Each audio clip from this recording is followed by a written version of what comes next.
BFM Business, édition spéciale.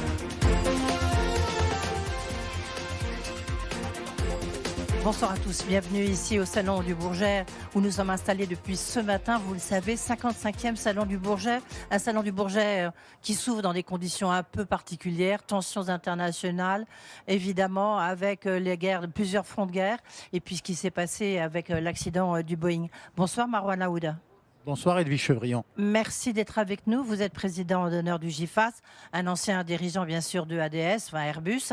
Et puis aujourd'hui, vous êtes associé de Messier et Associés et vous avez dirigé pour Tikeo le fonds aéronautique. Beaucoup de questions à vous poser. Un peu d'abord, quelle est l'ambiance? Parce que avant ici, c'est une grande fête civile, militaire, mais on a le sentiment que là, on est plutôt dans un salon de défense, un salon de guerre, on peut presque dire. C'est un peu un retour aux sources. Il faut se souvenir que l'aéronautique s'est développée grâce aux deux guerres mondiales, Première Guerre mondiale puis Deuxième Guerre mondiale. Et pour privilège de l'âge, c'est mon 19e salon du Bourget. J'ai le souvenir des salons du Bourget 87, 89, 91, qui étaient très militaires aussi. Donc en fonction du contexte, on se souvient que l'aéronautique, elle est par essence civile et militaire. Aujourd'hui, c'est le militaire qui a l'accent, ce qui n'empêche pas le civil d'avoir de très beaux succès. Oui, on en parlera. Mais alors, on interroge, je sais pas, les gens de chez Thales, de chez Dassault ou de chez Safran, ils vous disent, en fait, il y a énormément de clients. Il y a beaucoup de monde. On le voit, toutes les allées sont remplies. Qu'est-ce que ça veut dire ? Alors, il y a beaucoup d'attentes. C'est une tendance qu'on a observée sur les salons successifs depuis quelques années. Et malgré l'interruption du Covid, je rappelle, en 2021, il n'y a pas eu de salon. Mais néanmoins, on a une augmentation croissante du nombre d'exposants et du nombre de clients. Aujourd'hui, il y a beaucoup de clients militaires. Les clients militaires s'intéressent à des sources alternatives d'équipement. Alors, c'est quoi les sources alternatives d'équipement? C'est essayer de comprendre où ils peuvent trouver de l'équipement militaire en dehors de leurs fournisseurs traditionnels. Donc ceux qui se fournissaient aux États-Unis regardent ailleurs, mais ceux qui se fournissaient ailleurs regardent aussi du côté des États-Unis. Alors justement, c'est très intéressant ce que vous dites parce que c'est un peu ce qui se passe, enfin ce qu'on regarde, ce qu'on observe. On dit on est en économie de guerre, la défense européenne doit exister, l'Europe doit se prendre en main. On sait qu'il y a le sommet de l'OTAN le 24 et 25 juin à La Haye, donc dans 15 jours. La question c'est, est-ce que les Européens sont prêts notamment à acheter américain? Tout à l'heure, on a vu les démonstrations, c'est toujours assez spectaculaire. On a vu successivement le Rafale, on a vu l'Eurofighter, on a vu le F-35. Le problème, c'est que quand on regarde les armées européennes, évidemment pas les Français, ce sont souvent des F-35. Ce sont des Américains. On ne change pas quasiment 80 ans d'alliance comme ça en claquant des doigts. Les Européens, beaucoup d'Européens avaient fait le pari d'un couplage de leur défense avec les États-Unis, couplage indéfectible, qui est toujours là. Il ne faut pas imaginer que du jour au lendemain, tout s'est arrêté. Les Français, eux, ont fait un choix contraire. L'impulsion du général de Gaulle au milieu des années 60, disant, il ne disait pas les Américains ne sont pas là, il disait les Américains ne seront pas toujours là. Ce qui était assez prémonitoire. Aujourd'hui, les armées, il faut qu'elles prennent un petit peu la mesure. Évidemment, moi, en tant qu'industriel européen, ancien industriel européen et français, je préconise le maximum d'autonomie stratégique de l'Europe et donc le maximum d'équipements européens pour les Européens. Oui, mais enfin, vous préconisez ça, mais on voit même l'A400M, là, qui est juste derrière moi, du reste qu'on a vu voler tout à l'heure. L'A400M, le patron d'Airbus, il a dit attention, si j'ai pas de commande, on va arrêter. Il faut des commandes. Mais même, ils disent tout ça, les industriels européens et français. On nous dit il faut un effort de guerre, etc. Mais on n'a pas les commandes publiques. Pour l'instant, rien n'est signé. Ça va se passer ici ? Si je suis optimiste, je dirais qu'on n'est pas encore en économie de guerre. On prépare l'économie de guerre. On n'y est pas encore. L'économie de guerre, c'est quand on est vraiment engagé. On n'a pas de chance aussi. Il n'y a pas eu de loi de finances. C'est la première fois depuis très longtemps qu'en France, il n'y a pas de loi de finances. Donc, il y a une sorte de décalage, de retard à l'allumage. C'est ce qu'on nous dit en tout cas du côté des services officiels. Pour l'instant, en effet, les industriels attendent. Tout ça va se débloquer, on l'espère. Et on va retrouver la trajectoire de la loi de programmation qui, il faut le dire, jusque-là était respectée. Hein. On n'a pas à se plaindre. Il y avait François Bayrou, le Premier ministre, qui était là encore il y a quelques instants, juste devant nous. Marouane Laouedès, on va se retrouver à la fin du Salon du Bourget? Est-ce qu'il y aura vraiment beaucoup de commandes? Et des commandes, et comme vous dites, est-ce qu'il y aura des choix différents? C'est-à-dire, est-ce qu'on peut imaginer que l'industrie européenne s'en sorte plutôt bien ici? Dans les salons aéronautiques en général, il y a deux dynamiques commerciales. Il y a la dynamique civile. Souvent, les salons aéronautiques sont l'occasion d'annonces de commandes civiles qui sont préparées depuis longtemps. Au fond, dans les salons aéronautiques, il y a très peu d'annonces de commandes militaires. Mais il y a énormément d'échanges qui préparent les travaux sur les commandes militaires. Et je dirais qu'à la fin du salon, pour répondre directement à votre question, à la fin du salon, on va faire le décompte de ce que Airbus annoncera, de ce que Dassault annoncera comme commande de Falcon, d'Airbus. Et puis, au fond, on ne parlera pas beaucoup de militaires, mais il y aura énormément de choses qui auront progressé avec les délégations et on en verra les fruits dans les semaines ou les mois qui viennent. Oui, juste là, je vais m'adresser à l'ancien dirigeant de ADS devenu Airbus. Derrière nous, il y a la 380. Est-ce que ce qui s'est passé avec ces terribles accidents de Boeing en Inde, est-ce que vous pensez que, je crois que le président de Boeing du reste ne vient pas ici, ça va avoir un impact sur les commandes ou pas? L'enquête est en cours, donc je peux pas, je ne suis plus informé de ce qui se passe en matière de sécurité des vols. Il faut attendre de savoir pourquoi cet avion s'est écrasé. C'est une tragédie, hein, 290 morts, peu ou prou. C'est une tragédie. Tant qu'on n'a pas vraiment compris ce qui s'est passé, on peut pas conclure. Mais le transport aérien est sûr. On va se rendre compte que soit il y a un souci de maintenance, soit il y a un souci une erreur, soit il y a le 787 est un avion qui a fait ses preuves. Donc on n'est pas en train de découvrir un phénomène nouveau. Ouais. C'est malheureux, ça tombe au mauvais moment. Alors revenons sur justement l'aspect militaire, parce qu'en fait cette guerre en Ukraine, elle a démontré quelque chose, c'est que nos critères, vos critères militaires avant, ils sont complètement en train d'évoluer. En fait aujourd'hui, c'est presque plus des hommes qui s'affrontent, ce sont les drones qui font la guerre. Est-ce que c'est ça que vous ressentez ici? Et je vous vois faire non de la tête, vous ne croyez pas que en fait, les théâtres militaires sont en train de changer complètement? Non, la guerre restera un sujet pour les êtres humains, pour les soldats, hommes ou femmes. Ce n'est pas... je ne crois pas à la guerre de robots, où il y a des robots qui s'affrontent avec d'autres robots. Ce n'est pas une compétition de robots. En revanche, tout ce qu'on peut faire pour... certains y croient, certains travaillent dessus. Non, ils travaillent pour compléter. Ce que je dis, c'est que les robots ne remplaceront pas les humains, les drones ne remplaceront pas les avions, ils viendront compléter, c'est la complémentarité entre ce qui se passe au sol, ce qui se passe en l'air, ce qui se passe sur la mer ou sous la mer, avec des humains et des drones, qui va faire le champ de bataille de demain. C'est évident que quand on regarde par exemple les opérations ukrainiennes, on parle beaucoup des drones, mais ces drones n'auraient jamais pu atteindre les objectifs qui étaient les leurs s'il n'y avait pas des systèmes de commandement, s'il n'y avait pas des systèmes d'information, s'il n'y avait pas des humains au sol qui les renseignaient. Et de toute façon, l'occupation du terrain, elle est faite par les troupes. Et donc c'est bien l'articulation entre l'humain et le drone qui va faire la différence. Est-ce que, certains disent les drones, mais même dans les avions, bientôt c'est l'intelligence artificielle qui pourra piloter le Rafale qu'on a vu voler tout à l'heure. Parce qu'il y a beaucoup moins d'erreurs qu'humaines lorsque c'est l'intelligence artificielle qui pilotera. Aujourd'hui, dans un avion comme le Rafale, il y a enfin, tous les avions modernes, toutes les commandes de vol électriques, il y a énormément d'assistance à l'humain.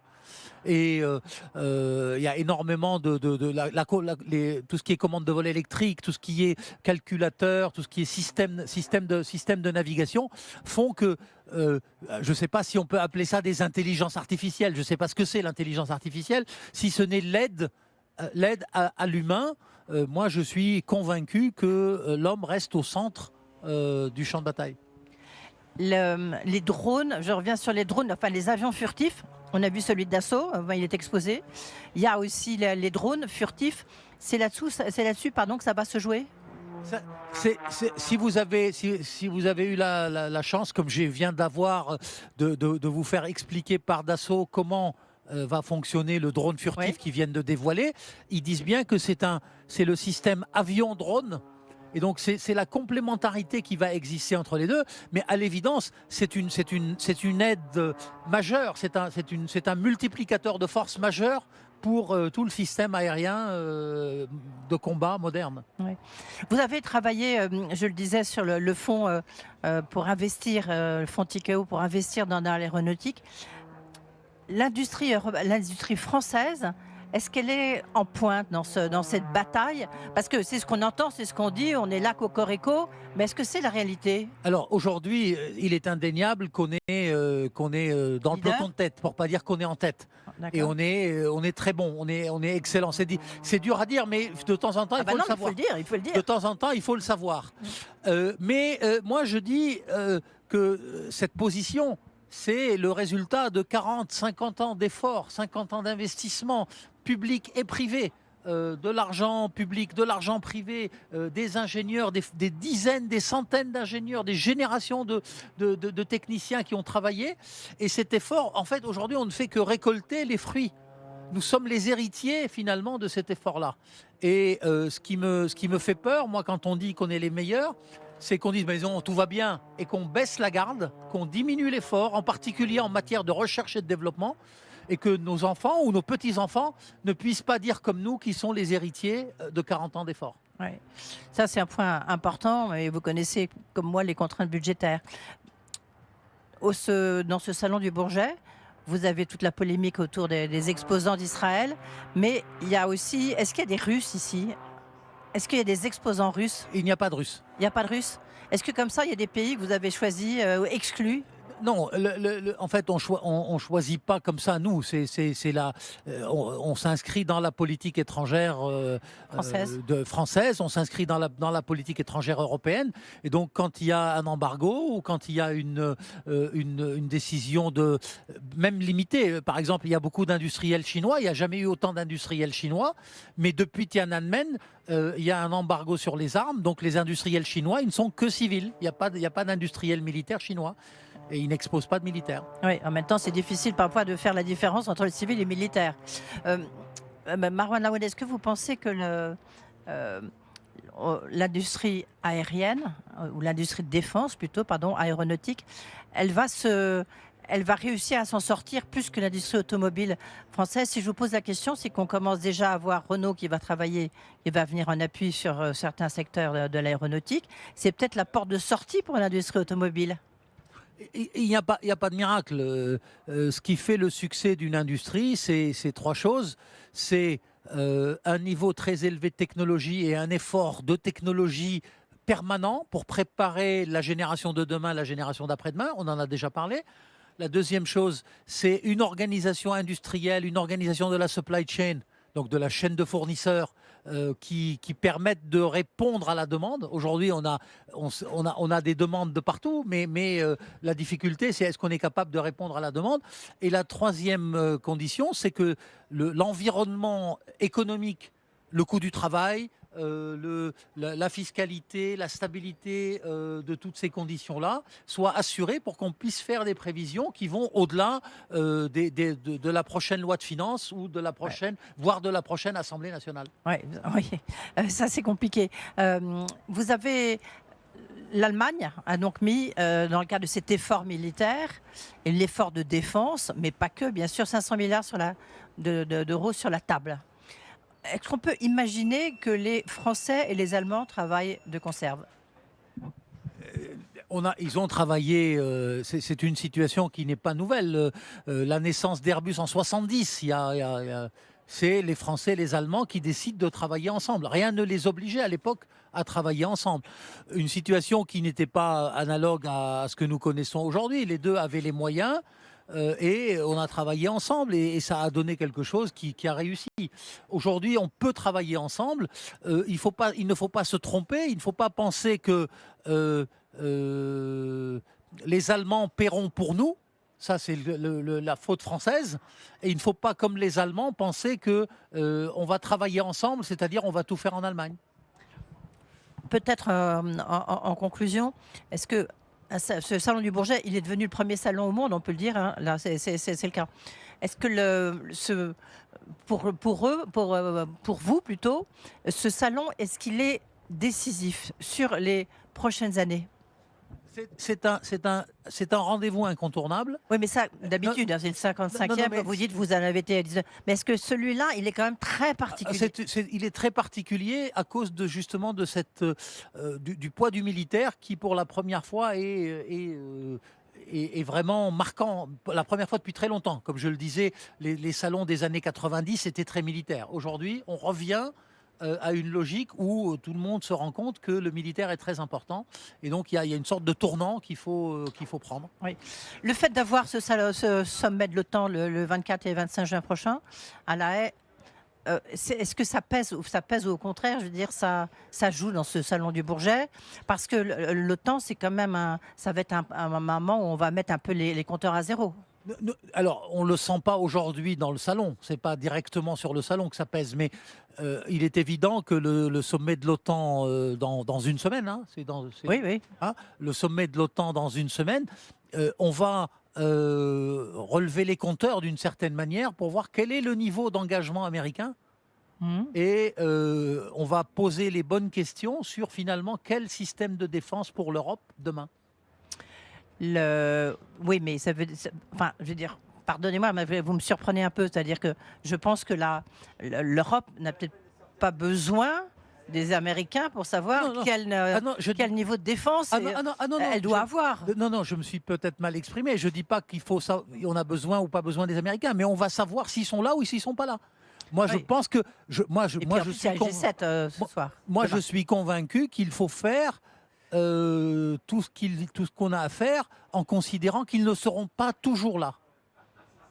Mais s'ils sont là, c'est tant mieux. Si on est ensemble, c'est tant mieux. Mais il faut toujours considérer qu'ils ne seront pas toujours là. Et donc, il faut avoir un niveau d'autonomie stratégique suffisant. Vous croyez en une Europe de la défense? Non. Je suis un grand brûlé de l'Europe de la défense. J'ai raté une fusion majeure en 2012 entre EADS et BAE. Donc qui aurait donné le plus grand groupe aéronautique mondial, le plus grand groupe de défense au monde, parce que justement, il y avait quelques prérequis qui n'étaient pas réunis, et parmi les prérequis, pour faire une fusion, il faut deux choses. Il faut avoir travaillé ensemble longtemps. Ça, c'était fait, on avait travaillé ensemble, mais il faut aussi que les politiques, la volonté politique soit là. C'est-à-dire il faut que les peuples et leurs représentants aient envie de faire quelque chose ensemble. La question est toujours posée. Est-ce que quand vous êtes estonien ou quand vous êtes espagnol, est-ce que vous avez la même perception de la menace et est-ce que vous considérez qu'il y a un destin commun qui justifie qu'on se défende ensemble? Oui, mais alors maintenant c'est un peu contradictoire. C'est qu'on dit qu'ici, c'est un salon militaire, que l'Europe doit se prendre en main et qu'on se retrouve dans une situation, on espère, un peu différente de celle que vous avez vécue, vous, au moment où vous souhaitiez cette fusion, où vous pensez que les mentalités n'ont pas du tout évolué. Je ne dis pas qu'elles n'ont pas évolué. Je dis qu'on va mesurer jusqu'à quel point les Européens, je ne dis pas l'Europe, certains pays européens, pour être beaucoup plus précis, sont prêts à se prendre en main. Les Français sont prêts à se prendre en main, ça ils l'ont déjà démontré. Les Polonais qui font plus de 5% de leur... Est-ce qu'ils ont les moyens? Ça, c'est une autre question pour les Français. Les Polonais ont envie de se prendre en main. Il faut voir s'il y en a d'autres. Et ceux qui ont envie de se prendre en main, ils vont se prendre en main. Ils vont faire ça séparément ou ensemble, mais ils vont se prendre en main. Ça, c'est certain. Maintenant, vous avez rejoint une grande banque, pas une grande banque, une banque d'affaires, une boutique même, pardonnez-moi, Messier et compagnie, avec Jean-Marie Messier, Messier associé. Ça veut dire que dans votre secteur, il y aura beaucoup de restructuration? C'est bien l'idée, que nous avons eue avec Jean-Marie quand on s'est entendu pour nous associer et qui m'a demandé de faire de la banque d'affaires à ses côtés, c'est de dire il va se passer des choses dans l'industrie en général, ce qui est mon domaine de connaissance, et en particulier dans l'aéronautique, l'espace et la défense. Est-ce que tu peux couvrir ce secteur? C'est ce que je couvre chez Messier et Associés. Pardonnez-moi, il y a juste encore un point. L'innovation, je pense à ça parce que j'ai derrière vous, on voit les tas de petits avions ici au Salon du Bourget. En fait, on voit des objets volants qu'on ne rencontre jamais d'habitude. C'est l'innovation, c'est peut-être le point clé, non, en fait, ici. C'est essentiel. C'est ce que je disais un peu en termes génériques tout à l'heure. Mais en vrai, il faut qu'on continue d'inventer, de créer, d'essayer. L'aéronautique est une industrie, l'aéronautique, l'espace sont une industrie d'essai. On fait quelque chose, on l'essaye, ça marche pas, on le change, on l'essaye de nouveau. On essaye, on change, on modifie. On conçoit, on essaye, on change, on modifie. C'est ça le cycle. Et il faut continuer à faire ça, sinon on est mort. Voilà, c'était la règle du jeu de Marwan Laoud, donc ancien dirigeant d'Airbus et président de l'honneur aujourd'hui du GIFAS. J'en profite pour dire que jeudi, on parlera beaucoup de drones et d'innovation puisque je recevrai Patrice Kane, que vous connaissez bien, le patron de Thales. Merci, à demain. Spécial sur BFM Business.